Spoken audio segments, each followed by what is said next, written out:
നമസ്കാരം. ന്യൂവെസ് കിച്ചന്റെ പുതിയൊരു വീഡിയോയിലേക്ക് എൻ്റെ എല്ലാ കൂട്ടുകാർക്കും സ്വാഗതം. ഇന്ന് നമുക്ക് വളരെ എളുപ്പത്തിൽ കുറഞ്ഞ ചേരുവ വെച്ചിട്ട് തയ്യാറാക്കാൻ പറ്റുന്ന ഒരു ബ്രേക്ക്ഫാസ്റ്റ് റെസിപ്പി ആയിട്ടും ഡിന്നർ റെസിപ്പി ആയിട്ട് തയ്യാറാക്കാൻ പറ്റുന്ന റവ പത്തിരിയാണ് ഇന്നത്തെ വീഡിയോയിലൂടെ നിങ്ങൾ കാണാൻ പോകുന്നത്. നല്ല സോഫ്റ്റ് ആയിട്ടുള്ള കിടിലൻ ടേസ്റ്റോട് കൂടിയ ഈ ഒരു പത്തിരി എങ്ങനെയാണ് തയ്യാറാക്കാൻ നോക്കാം. ഇതിന്റെ സൈഡായിട്ട് ഞാൻ ബീഫ് കറിയാണ് സെർവ് ചെയ്തിരിക്കുന്നത്. ബീഫ് കറിയോ ചിക്കൻ കറിയോ അല്ലെങ്കിൽ വെജിറ്റബിൾ മസാല കറികൾ ഏതും കിടിലൻ കോമ്പിനേഷൻ ആണ് കേട്ടോ. എല്ലാവരും റെസിപ്പി കാണും. പോകാം വീഡിയോയിലേക്ക്. പത്തിരിക്ക് വേണ്ടിയിട്ടുള്ള ബാറ്റർ ഒന്ന് തയ്യാറാക്കാം. അതിനുവേണ്ടി ഒരു മിക്സിംഗ് ബൗളിലോട്ട് 1/4 കപ്പ് റവ ഇട്ട് കൊടുക്കുന്നുണ്ട്. റവ എടുക്കുമ്പോൾ വറുത്ത റവയായാലും വറുക്കാത്ത റവയായാലും നമുക്ക് ഉപയോഗിക്കാവുന്നതാണ്. ഇനി ഈ റവയിലോട്ട് പാകത്തിന് മുങ്ങിക്കിടക്കാൻ തരത്തിൽ 1/4 കപ്പ് വെള്ളം ഞാനിവിടെ ഒഴിച്ചു കൊടുക്കുന്നുണ്ട്. വെള്ളം ഒഴിച്ച് നല്ലപോലെ റവയൊന്ന് കലക്കിയെടുക്കാം. 1/4 കപ്പ് വെള്ളം പോരായി വരും. ജസ്റ്റ് ഇപ്പൊ ഞാൻ 1/4 കപ്പ് റവയുടെ അളവിന് തന്നെ ഒഴിച്ചു കൊടുത്തതേ ഉള്ളൂ.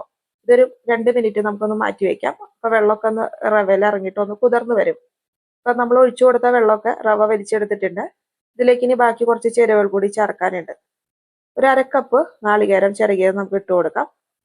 അതോടൊപ്പം തന്നെ ഒരു 3 ചെറിയുള്ളി ഞാൻ ചെറുതായിട്ട് ഒന്ന് കട്ട് ചെയ്തിട്ട് ഇട്ട് കൊടുക്കുന്നുണ്ട്. ഇനി പാകത്തിനുള്ള ഉപ്പും കൂടി ആഡ് ചെയ്ത് കൊടുക്കാം. ഇനി നമുക്ക് ബാക്കി കുറച്ച് വെള്ളം കൂടി ഒഴിച്ചിട്ട് ബാറ്റർ ഒന്ന് കലക്കിയെടുക്കണം. ഇപ്പൊ ഞാൻ 1/2 കപ്പ് വെള്ളം ആദ്യം ഒഴിച്ചു കൊടുക്കുന്നുണ്ട്. നല്ലപോലെ ഒന്ന് അത് കലക്കിയെടുക്കാം. വെള്ളം നമുക്ക് ആവശ്യത്തിനനുസരിച്ച് ഒഴിച്ചു കൊടുക്കാം. റവ വെള്ളം അബ്സോർബ് ചെയ്യണനുസരിച്ചിട്ട് നമ്മൾ ചേർത്ത് കൊടുത്താൽ മതി. ഇപ്പൊ വെള്ളം പോരായി തോന്നിപ്പോ ഒരു 1/4 കപ്പും കൂടി ഞാൻ ഒഴിച്ചു കൊടുത്തിട്ടുണ്ട്. ഇപ്പൊ നമ്മുടെ ബാറ്ററിലെ വെള്ളത്തിന്റെ കൺസിസ്റ്റൻസി എല്ലാം കറക്റ്റ് ആയിട്ട് വന്നിട്ടുണ്ട് കേട്ടോ. ഇപ്പോൾ മുക്കാലും 1/2 കപ്പ് വെള്ളമാണ് നമ്മളിവിടെ ടോട്ടലി ഒഴിച്ചു കൊടുത്തിരിക്കുന്നത്. നല്ലപോലെ ഇളക്കി കൊടുത്തതിന് ശേഷം മിക്സിയിലിട്ട് അല്പം തരിതരിപ്പോട് കൂടി ഒന്ന് അടിച്ചെടുക്കണം. ഒത്തിരി ഫൈനായിട്ട് അടിച്ചെടുക്കരുത്. നാളികേരൊക്കെ ഒന്ന് കടിക്കാനായിട്ട് കിട്ടുന്ന രീതിയിൽ ഒന്ന് അടിച്ചെടുത്ത് കൊണ്ടുവരാം. നമ്മൾ മിക്സിയിൽ അടിച്ചെടുത്ത് കൊണ്ടുവന്ന ബാറ്റർ ബൗളിലേക്ക് ഒഴിച്ചു കൊടുക്കാം. അപ്പൊ നിങ്ങൾക്ക് ബാറ്റർ കാണുമ്പോൾ മനസ്സിലാവും ഒത്തിരി പേസ്റ്റ് ആയിട്ട് നമ്മൾ അരച്ചെടുത്തിട്ടില്ല. അല്പം തരിതരിപ്പോട് കൂടി ഈ ഒരു പരുവത്തിൽ വേണം നിങ്ങൾ ബാറ്റർ തയ്യാറാക്കാനായിട്ട്. ഇനി ഇതിലേക്ക് നല്ലൊരു ടേസ്റ്റും ഫ്ലേവറും കൂടുതൽ കിട്ടാനായിട്ട് 1/4 ടീസ്പൂൺ ചെറിയ ജീരകം ഇട്ടിട്ട് ഒന്ന് ഇളക്കി യോജിപ്പിച്ചെടുക്കുക. ജീരകം നമ്മൾ ഈ ഒരു സമയം ചുടണേന് തൊട്ട് മുന്നേ ചേർത്ത് കൊടുക്കണ്ടു.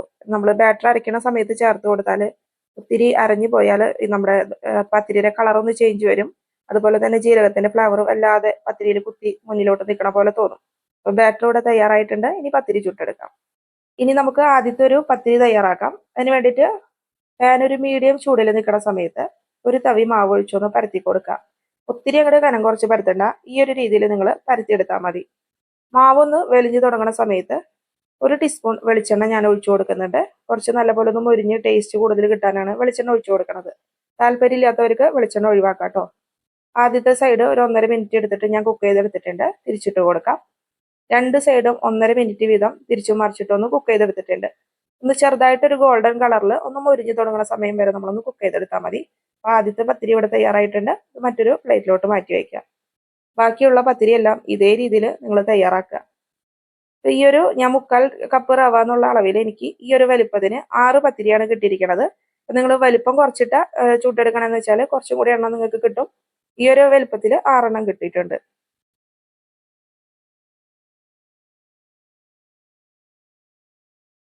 വളരെ എളുപ്പത്തിൽ സൂപ്പർ ടേസ്റ്റി ആയിട്ടുള്ള സോഫ്റ്റ് റവ പത്തിരി നമ്മളിവിടെ തയ്യാറാക്കി എടുത്തിട്ടുണ്ട്. ഇതിന്റെ കൂടെ ഞാൻ കുറച്ച് ബീഫ് കറിയാണ് സെർവ് ചെയ്യണത്.